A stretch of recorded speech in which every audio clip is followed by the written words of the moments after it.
عمل اچھا ہے, مر گئے, کوئی دفنانے والا نہیں ہے, چیل کوے کھا گئے لاش کو, بخشش یقینی ہے. عمل اچھا نہیں تھا, مر گئے, پوری دنیا بھی 6 ارب کی آبادی آ گئی جنازے میں شریک ہونے کے لیے, کوئی گارنٹی نہیں اللہ کی طرف سے. اگر یہ سارے ثواب میت کو پہنچتا ہے تو اس طرح تو بہت سے لوگ پیچھے ثواب پہنچانے والے, تو پھر تو ہر گناہگار کی بخشش ہو جائے گی. ثواب پہنچنے سے یہ لازم نہیں آتا کہ بخشش بھی ہو جائے. ہو سکتا ہے مرحوم کے گناہ اتنے وزنی ہوں کہ ساری قوم مل کے بھی صدقہ کرتی رہے تو پھر بھی اس کا وزن ہلکا ہو اور اس کے گناہ کیا ہوں, بھاری ہوں. تو اسلام نے جو اصل جس چیز کو فوکس کیا ہے وہ عمل کو, عمل کا کوئی آلٹرنیٹ ہے ہی نہیں. ایک آدمی اچھے اعمال کے ساتھ دنیا سے چلا جاتا ہے, پیچھے کوئی اصالہ ثواب کرنے والا نہ ہو, اس کی بخشش کا وعدہ ہے. لیکن ایک آدمی برائی کرتے ہوئے دنیا سے جاتا ہے توبہ کیے بغیر, ساری دنیا بھی اس کے لیے استغفار کرے گی, تو اللہ کی طرف سے وعدہ نہیں ہے. بات آ رہی ہے سمجھ میں؟ بخشش کا وعدہ نہیں ہے, چاہے ساری دنیا اصالہ ثواب, فائدہ ہوتا ہے اس کا, اصالہ ثواب کا فائدہ ہوگا. بخشش کا وعدہ اللہ کا صرف اور صرف ان لوگوں کے لیے ہے جو جاء ربہ بقلب سلیم, پاک دل کے ساتھ اللہ کے سامنے حاضر ہوں, گناہوں سے پاک دل. تو گارنٹی صرف اس کے لیے, باقی کسی کے لیے نہیں ہے.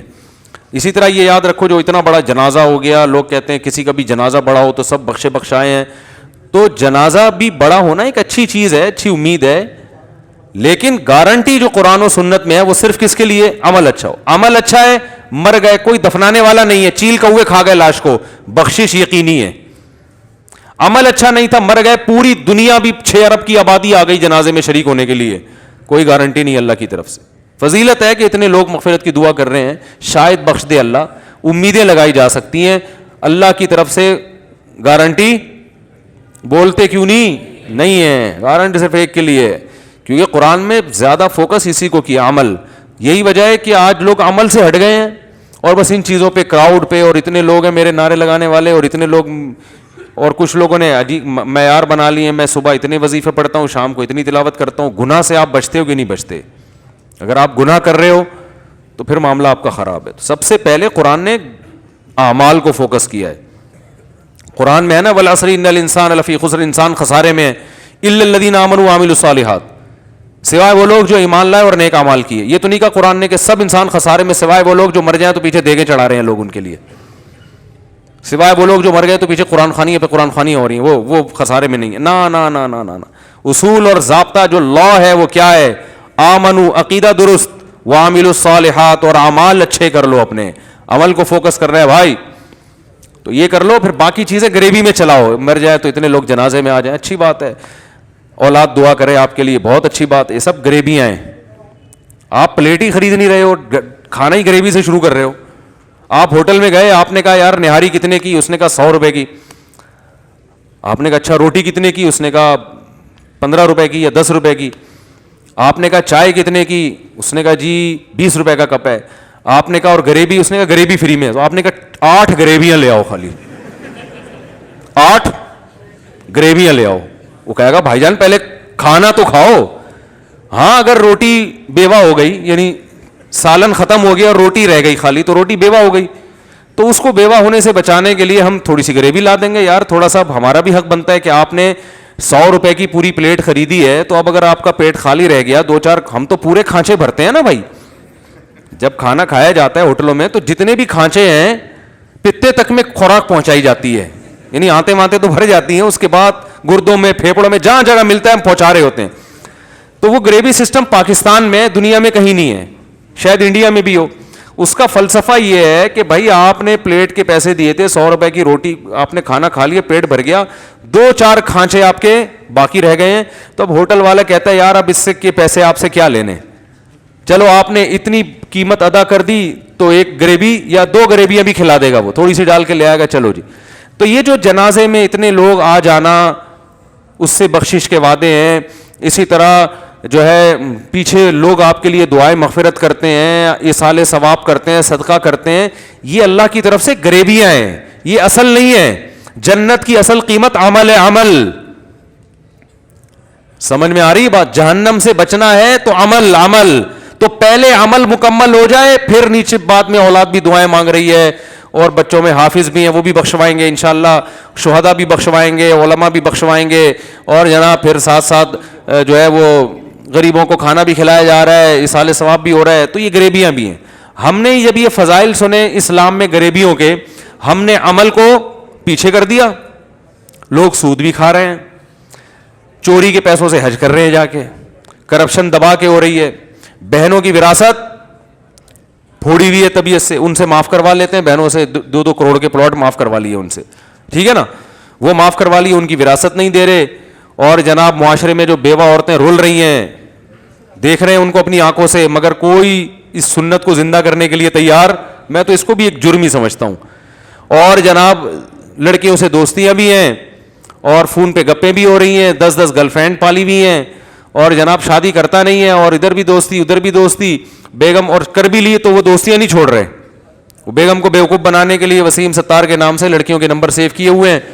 تو یہ ساری بدماشیاں طبیعت سے چل رہی ہیں. سارا دن جھوٹ بولتے رہتے ہیں, سچ بولا ہی نہیں جاتا. نہ داڑھی رکھنے کی توفیق ہو رہی ہے, نہ نماز پڑھنے کی توفیق ہو رہی ہے, سارے الٹے کام. لیکن جناب جنازہ ایسا خاندانی ہو جائے گا تو بخشوا دیے جائیں گے, اور جناب پیچھے پبلک جب مریں گے تو کھانا لوگوں کو کھلائے گی. نہ عقیدہ درست ہے. تو میرے بھائی یہ پھر سنہری خواب ہیں جو شیطان آپ کو دکھا رہا ہے. قرآن میں کیا کہتا ہے قرآن؟ الذین ضل سعیہم فی الحیات الدنیا. بہت سے لوگ ایسے ہیں دنیا میں بڑی محنت کرتے ہیں لیکن ضائع ہو جاتی ہے. یہ وہ لوگ ہیں یحسبون انہم یحسنون صنعا, یہ وہ سمجھتے ہیں کہ ہم اچھے کام کر رہے ہیں, حالانکہ وہ اچھے نہیں ہوتے. وہ سمجھتے ہیں ہم یہ جو کر رہے ہیں بہت اچھے ہو جائیں گے. فرمایا نہیں, پہلے عمل ہے میرے بھائی. سمجھتے ہو کہ نہیں سمجھتے ہو؟ تو اس لیے عمل کو فوکس کرو, اس کے بعد غریبیاں ٹھیک ہیں. عمل ہی نہیں ہے, غریبیوں پہ گزارا چلا رہا ہے. تو وہی ہے بھائی, وہ ایک آدمی گیا ہوٹل میں, وہ رائتے پہ بھی ہے یہ واقعہ. ایک تو غریبی پہ ہے نا کہ بھائی یہ روٹی کتنے کی, یہ سالن کتنے کا, یہ اتنے کا, رائتا پھر اس نے کہا رائتا لے آ بس تو خالی, ٹھیک ہے نا. تو اس لیے عمل سب سے پہلے عمل ہے. عمل حقوق اللہ بھی پورے کرنے اور حقوق العباد بھی, یہ پورے کرنے کے بعد میرے بھائی کوئی بھی جنازے میں شریک نہ ہو. بے شک ایک بندہ بھی دفن ہی نصیب نہیں ہوتا.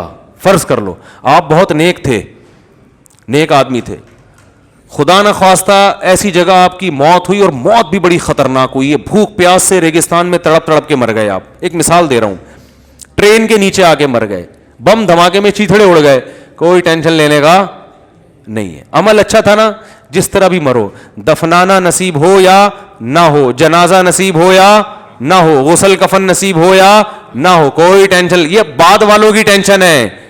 میت کو اگر غسل نہیں دیا تو جنہوں نے نہیں دیا ان کو گناہ ملے گا, میت کو تھوڑی گناہ ملتا ہے. جنازہ پڑھنا تو بعد والوں کے اوپر فرض ہے کہ اکرام کے ساتھ, تمیز کے ساتھ, عزت کے ساتھ دفن کرو اس کو. تو میت نے اپنا عمل کیا تو بس وہ بری ذمہ, اب اللہ اسے نواز دے گا. اور اگر اپنا عمل میرے بھائی اچھا نہیں ہے, اللہ کی نظر میں, پبلک کی نظر میں نہیں, کچھ چیزیں ایسی ان کو پبلک ہٹو بچوں کہتی ہے, بڑا زندہ باد ماشاءاللہ, اللہ نہیں مانتا اس کو. اللہ کی نظر میں اگر آپ کا عمل اچھا تھا, ہمارے ایک دوست تھے بڑے نیک, اللہ ان کی مغفرت فرمائے, وہ ٹرین سے اترتے ہوئے نا پاؤں پھسلا پلیٹ فارم پہ, اور ان کی پوری ٹانگ کٹ گئی ٹرین کے نیچے, ڈیتھ ہو گئی ان کی. تو ان کے رشتہ دار پریشان تھے, تو بہت بری موت ہے. میں نے کہا بندہ اچھا تھا تو موت بری نہیں ہو سکتی. اللہ نے کہا ہے جو اچھا آدمی ہوتا ہے اس کی موت اچھی ہی ہوتی ہے. جو برا آدمی ہوتا ہے وہ اگر ایئر کنڈیشن روم میں اور عود کی خوشبوؤں میں بھی اگر مرے گا نا, اچھی موت نہیں ہے. بادشاہوں کی موت اکثر بڑے وی آئی پی کمروں میں ہوتی ہے, بہت اچھے اسٹائل میں ہوتی ہے, حالانکہ بہت پیسہ کھا کے مر رہے ہوتے ہیں. اور یاد رکھو یہ جو موت کی تکلیف ہوتی ہے نا گناہ گاروں کو, اس سے دنیاوی تکلیف مراد نہیں ہے. دنیا میں بعض دفعہ نیک آدمی بہت اذیت والی موت سے مرتا ہے, اور برا آدمی بڑے آرام سے مر جاتا ہے. بعض دفعہ ایسے ہوتا ہے نیک آدمی تڑپ تڑپ کے مر رہا ہوتا ہے, تو لوگ کہتے ہیں دیکھو کتنی بری موت ہے. نا نا نا نا نا نا, یہ تڑپنا دنیا کا ہے. دنیا میں تو تکلیفیں نیک کو بھی پہنچتی ہیں, بروں کو بھی پہنچ سکتی ہیں. اور بعض دفعہ برا آدمی آرام سے مر جاتا ہے, لیٹے اور انا للہ پہنچ گئے, وہ بیماری ایسی تھی کہ وہ فوراً مر گیا اس سے. تو اس لیے یہ کوئی معیار, لوگ میت کی شکلیں دیکھ کے اندازہ لگا رہے ہوتے ہیں, شکل پہ نور برس رہا ہے, بہت نیک آدمی تھا.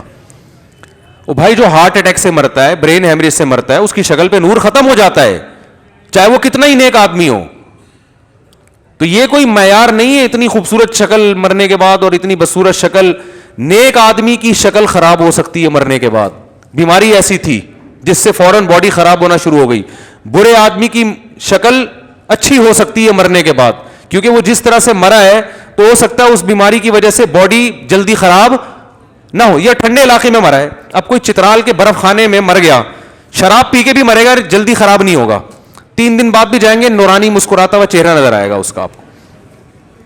چترال میں برف پڑ رہی ہے نا آج کل, تو اب برف میں کوئی مر گیا سردی سے, تو مرنے کے بعد آپ جاؤ, جب تک مارچ اپریل شروع نہیں ہوتا اس کی باڈی ایک دم جس طرح اسٹائل سے مرا ویسے کا ویسے. اور اگر کوئی جیکب آباد کی گرمی میں نمازی آدمی کا انتقال ہو گیا, مرتے ہی اس کا چہرہ خراب ہونا شروع, کیونکہ یہ قدرتی عمل ہے, کیڑوں نے کھانا ہے لاش کو, نمازی کی لاش کو بھی کیڑے کھائیں گے اور نیک آدمی کی برے آدمی کی لاش کو بھی کیڑے کھائیں گے. یہ تو اللہ نے بتا دیا, یہ دنیا تھی ختم, اب تمہارے ساتھ تمہاری باڈی تھوڑی جائے گی قبر میں, وہ تو مادی چیز ہے, وہ تو ختم, عمل جا رہا ہے عمل. تو یہ سب چیزیں ان سے کبھی بھی متاثر نہ ہوا کرو میرے بھائی, اصل چیز صرف اور صرف اور صرف عمل ہے. اچھے عمل کے ساتھ ہمارے حضرت فرمایا کرتے تھے کہ اگر آپ کے اعمال اچھے ہیں, آپ خواب میں اپنے آپ کو روز جہنم میں جلتا ہوا دیکھو, ٹینشن مت لو, یہ شیطان ہے جو آپ کو مایوس کر رہا ہے. آپ کے عمل اگر برا ہے, آپ روز جنت الفردوس میں خواب میں ٹہل رہے ہو, تو خوش فہمی میں مبتلا ہونے کی ضرورت نہیں ہے, کیونکہ خواب نبوت کا 46واں حصہ ہے, عین نبوت نہیں ہے. جو عین نبوت ہے نا قرآن, وہ کہتا ہے کہ جو نیک عمل کرے گا جنت, تلکل جنت التی نورث من عبادنا من کان تقیا, اس جنت کا وارث ہم اس کو بنائیں گے جو پرہیزگار بن کے آئے گا, گناہوں سے بچے گا. تو قرآن تو کہہ رہا ہے کہ جو پرہیزگار بنے گا وہ جنت میں جائے گا. خواب میں آپ جہنم میں جا رہے ہو, تو قرآن بمقابلہ خواب ہو رہا ہے کہ نہیں ہو رہا؟ تو سچا کون ہے؟ قرآن ہے. لیکن لوگ قرآن کو نہیں, خوابوں کو فوکس کر رہے ہیں.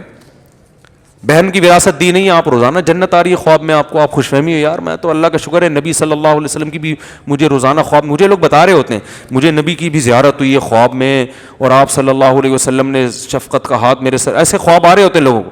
میں ان سے پوچھتا ہوں بہن کی وراثت دے دی؟ کہہ رہے ہیں یار وہ تو ابھی 10 سال ہو گئے, ابا کو ابھی دیکھیں گے.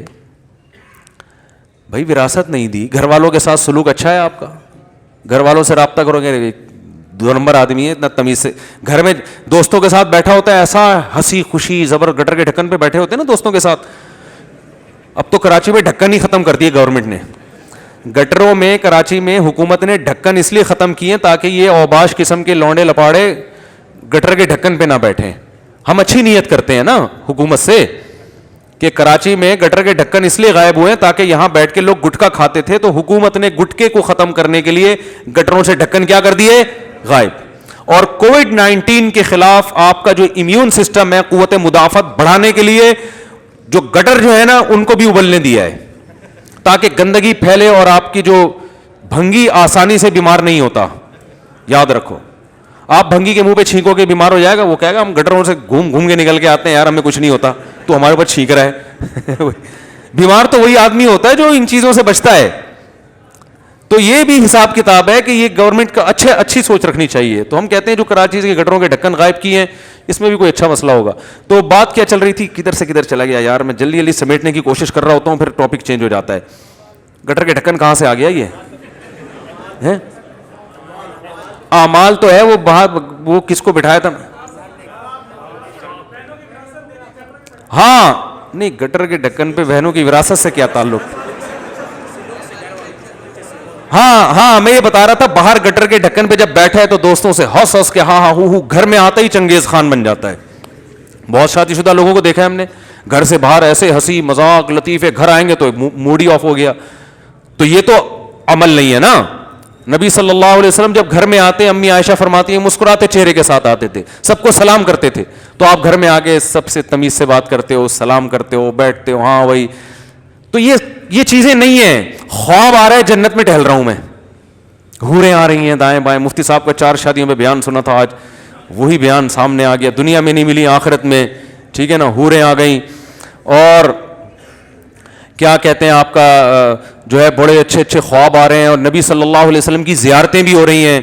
بھائی جان, نبی کی خواب میں زیارت بہت بڑی فضیلت ہے, لیکن یاد رکھو عمل کو درست کر لینا اس سے بڑی فضیلت ہے.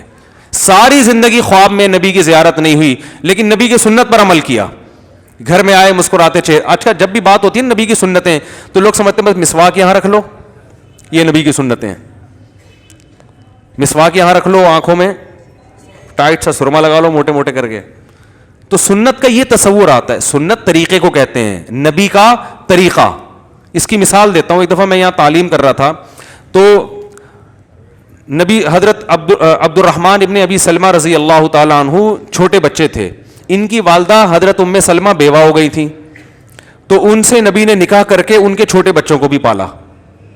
تو عبد الرحمن ابن ابی سلمہ چھوٹے بچے تھے, نبی کے سوتیلے بیٹے, نبی کی گود میں پلے ہیں. لگے کہ نبی صلی اللہ علیہ وسلم کی میں گود میں تھا اور آپ مجھے کھانے کے آداب سکھا رہے تھے کہ اپنے سامنے سے کھاؤ, بسم اللہ پڑھ کے کھاؤ. اب دیکھو ہمارا یہاں سے ذہن فوراً جائے گا کھانے کی سنتوں کی طرف کہ کھانا یوں کر کے کھانا چاہیے, یہ بھی ضروری ہے. لیکن اس سے بڑی سنت بھی ہمیں مل رہی ہے کہ بیوہ عورت سے شادی کر کے اس کے بچوں کو پالنا.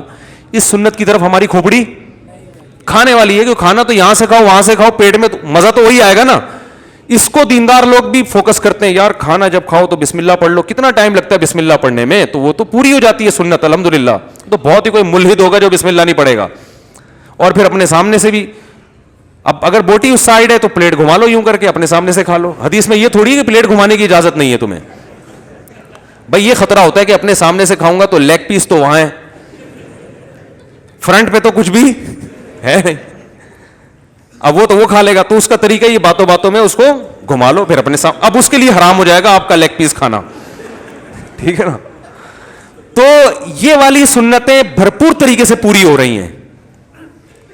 مسواک یہاں رکھ لی اور جناب تھوڑا سا کر بھی لی کبھی کبھار, اور سرما لگا لیا, اور بھی دو چار یہ رہ گئی ہیں. تو اصل جو اسلام جو طریقہ حیات ہے, لائف اسٹائل آپ کو جو پورا لا بتا رہے ہیں اس کو فوکس نہیں کر رہے.